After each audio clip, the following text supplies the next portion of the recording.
Olá, meus amores, sejam bem-vindos a mais um vídeo do canal mais irresistível que Afrodite. Sou Luciana Amorim, farmacêutica especializada em estética injetável avançada, atendo aqui em Curitiba, no Paraná, e também em São Paulo, na capital. No vídeo de hoje, nós vamos dar continuidade ao nosso quadro A Pele em Perspectiva. No vídeo passado, nós falávamos sobre a epiderme e nós vamos agora explicar detalhadamente sobre as funções de cada uma das camadas que compõem a nossa epiderme. Por sua vez, a epiderme por si só é a camada mais superficial da nossa pele. Então vamos lá? Então vamos lá, na aula passada eu comecei falando para vocês sobre as camadas que compõem a epiderme. Hoje nós vamos nos aprofundarmos mais nas funções de cada uma dessas camadas. Mas antes de darmos continuidade, é muito importante que nós entendamos quais são as funções da nossa pele. Então a nossa pele, ela possui a camada córnea, que é a última camada, ou seja, a camada mais superficial da epiderme. E a epiderme, por sua vez, é considerada a camada mais superficial da nossa pele. Então, a epiderme, repetindo, tem várias camadas.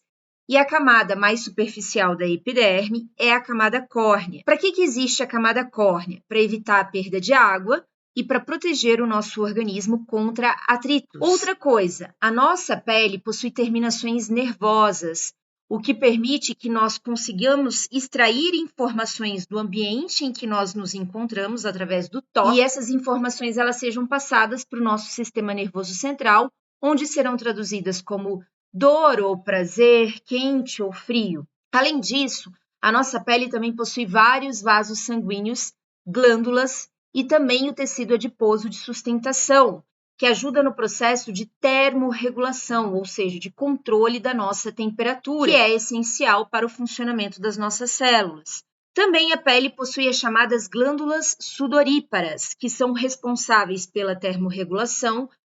Quando você vai lá para a academia, que você transpira igual um porco, aquilo ali é para controlar a sua temperatura, para fazer com que ela se mantenha equilibrada, garantindo aí um ambiente adequado para o funcionamento das células.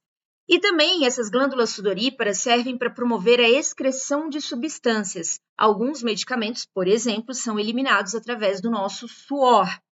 Bom, dito isso, nós temos também que a pele é responsável pela síntese, ou seja, pela produção da vitamina D, que hoje, bem sabemos, já entra em muitas literaturas como um hormônio, não simplesmente uma vitamina, com a radiação ultravioleta, mais precursores que são produzidos pelo nosso organismo em termos de pele, isso ajuda na produção da vitamina D.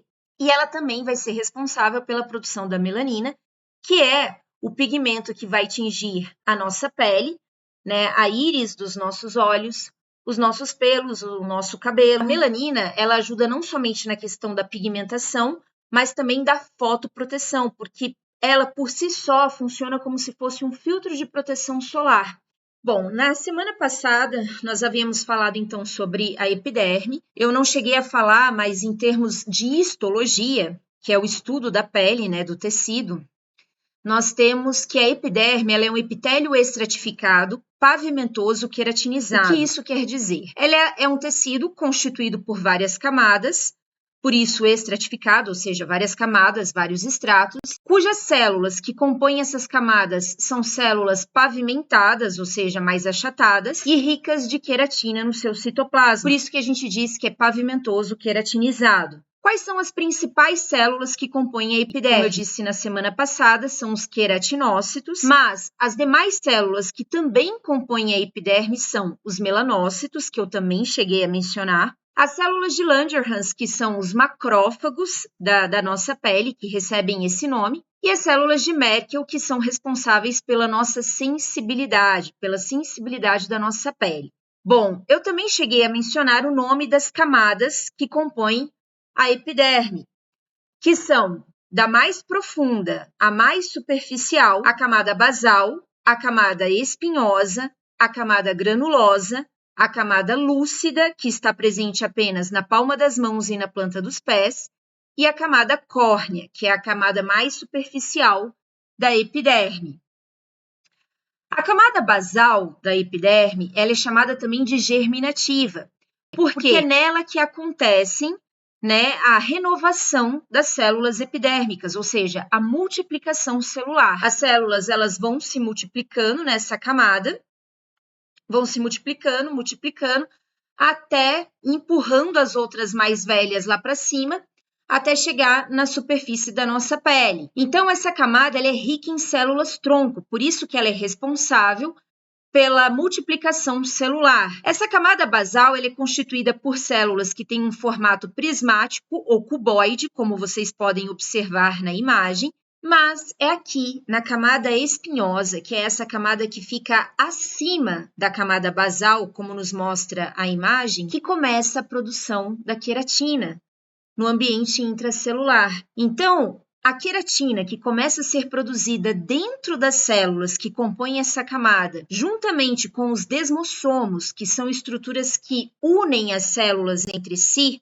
vão promover a resistência que a nossa pele tem, ou seja, o começo dessa resistência aos atritos que nós sofremos no nosso dia a dia, bater em determinado objeto, cair, escorregar. Todos os atritos, a nossa pele consegue resistir a esses atritos graças à produção de queratina, que começa aqui dentro das células da camada espinhosa, por também ação dos demossomos que une aí as células epidermais, né, entre si. É na camada granulosa, que é essa camada localizada acima da camada espinhosa, ou seja, a gente está se aproximando cada vez mais da superfície da nossa pele. Mas então, como eu havia dito, na camada granulosa, é que começa a produção de gordura, ou seja, de lipídios. Esses lipídios, eles vão ser produzidos dentro das células da camada granulosa e vão ser depositados no ambiente extracelular, ou seja, entre as várias células granulosas da camada granulosa. E aí começa a cimentar esse ambiente, né? Para que serve essa produção e essa deposição de gordura, de lipídios, na altura da camada granulosa da epiderme? Para constituir a barreira impermeável da nossa pele. Vai evitar a perda de água,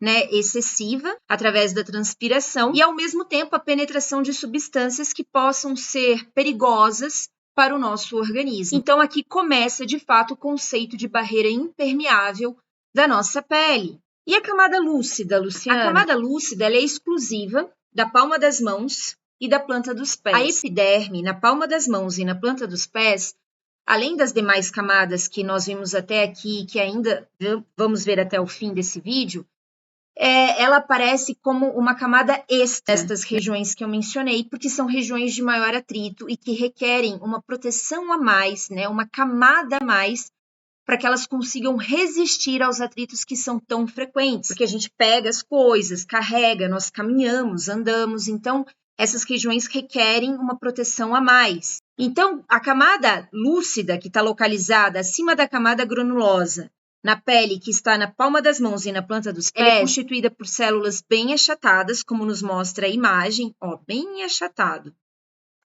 que não possuem núcleos e organelas, com exceção dos lisossomas, que ainda estão presentes aqui. Os desmossomos, que são essas estruturas que unem de maneira muito forte, de maneira muito coesa as células, estão presentes aqui ainda, e elas são riquíssimas em filamentos de queratina, né? Ou seja, ricas da proteína queratina no seu citoplasma. Por fim, nós temos a camada córnea, que é a camada mais superficial da epiderme. Lembrando que a epiderme por si só é a camada mais superficial da nossa pele. Então, qual é a camada mais superficial da epiderme? É a camada córnea. A camada córnea é essa camada mais superficial que está acima da camada lúcida na palma da mão e na planta dos pés. E nas demais regiões ela já está logo acima da camada granulosa, representada em verde nesta imagem. Então, a camada córnea ela é constituída por células que são totalmente achatadas, como vocês podem ver. Células mortas, elas não possuem mais organelas dentro delas, está completamente esvaziada. Anucleadas, elas não têm nem mesmo núcleo mais. O citoplasma dela está completamente tomado por queratina de baixo peso molecular, né? E o objetivo dessa camada é fazer uma barreira mesmo, uma barreira de cimento. Se a gente puder fazer uma analogia, seria isso, uma barreira de cimento que protege completamente a superfície da nossa pele. Então, ela é constituída por vários queratinócitos mortos, que são verdadeiras placas sem vidas, que estão em descamação contínua. Por isso que quando a gente faz a esfoliação da pele e favorece a queda dessas células mortas mais rapidamente, ao favorecer essa queda, é enviado um sinalizador para a camada basal da epiderme, onde é anunciado, olha, uma célula morta acabou de se desprender. E isso funciona como um sinal para as células da camada basal a começarem a se multiplicar e a renovar, a colocar células novas no lugar das células mortas que foram desprendidas, que caíram. É por isso que a esfoliação ela pode ser feita com uma certa assiduidade, não apenas uma vez a cada 21 dias, como a estética mais antiga preconizava. Ela pode ser feita, inclusive, todos os dias, dependendo do esfoliante que você está utilizando. Porque, ao fazer isso, você está estimulando a renovação da pele e, automaticamente, você também está eliminando células que já foram tingidas por excesso do pigmento melanina. Então, no caso de pessoas que possuem manchas, isso ajuda, esse processo de esfoliação mais frequente, ajuda, inclusive, a diminuir a intensidade das manchas, promovendo aí um clareamento da pele. Agora, é claro que não é só isso, isso tem que estar acompanhado de outros protocolos de tratamento que vão inibir também a produção excessiva do pigmento melanina, em paralelo à remoção das células que já foram excessivamente pigmentadas. Bom, essa foi a minha dica de hoje. Na aula de hoje nós abordamos um pouquinho mais sobre a epiderme. Na próxima quarta-feira, nós vamos continuar colocando a pele em perspectiva para que a gente possa ter um conhecimento maior e mais profundo de como funcionam os tratamentos estéticos e também o skincare. Curtem, compartilhem, comentem se esse vídeo foi relevante para você. Um beijo grande, até o próximo vídeo.